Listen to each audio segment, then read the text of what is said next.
Il ne mène pas la vie de château, mais c'est ici, près de Vichy, dans cette bâtisse du XVe siècle, qu'Alina et Vitali, mari et femme, réfugiés ukrainiens, ont démarré une nouvelle vie. Elle, ancienne institutrice à Kiev, ne blanchit plus de craie ses tableaux noirs, mais enduit de chaux les murs des futurs gîtes de ce domaine de l'Allier. C'est un nouveau métier. Il faut apprendre une nouvelle langue. On rencontre de nouvelles personnes et on fait au mieux pour s'intégrer. Nous avions rencontré Alina il y a tout juste un an. Je suis très heureuse. Lorsque les Ukrainiens fuyant la guerre arrivaient par milliers partout en France. Elle et ses 3 enfants avaient trouvé refuge près de Montpellier chez un ami de la famille.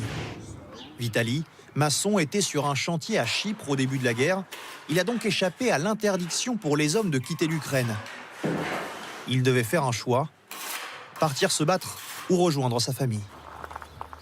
J'espère que la guerre se terminera bientôt et que je pourrai rentrer en Ukraine. On est plus en sécurité en France que là-bas.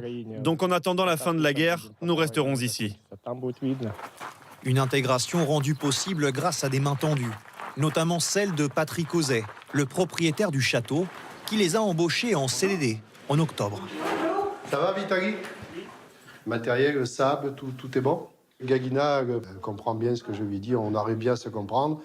Vitali, c'est un petit peu plus difficile, mais bon, c'est bien, ça va. Je me suis dit, leur trouver un logement, c'est bien, mais je pense qu'en plus de leur proposer du travail, ça peut être mieux. 1 400 € net chacun par mois en moyenne. Grâce au travail, Alina et Vitali ont acheté une voiture et vivent avec leurs 3 enfants dans le village de Belnave, 1000 habitants à peine.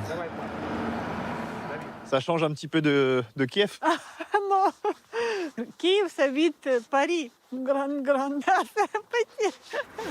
Dans leur logement social, autour d'un bortsch, le plat traditionnel ukrainien, la famille parle très peu de la guerre.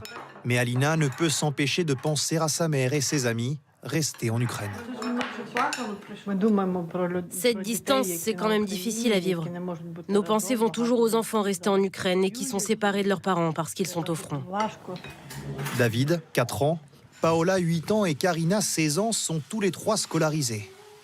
Il y a un an, nous suivions les premiers pas de l'adolescente au lycée, en apprentissage intensif de français. Je m'appelle Karina, je suis ukrainienne. Dans Paris, il y a une rue. Dans cette rue, il y a une maison. La voici maintenant, récitant quelques vers de Paul Éluard. La maison renverse la rue renverse la ville de Paris. C'est facile, hein? J'aime beaucoup d'apprendre les nouvelles choses. Donc, je fais un peu d'allemand et espagnol aussi. Et après, je fais l'anglais. Karina poursuit un rêve, devenir designer et s'imagine déjà étudier à Paris. La famille se dit prête à rentrer en Ukraine une fois la guerre terminée.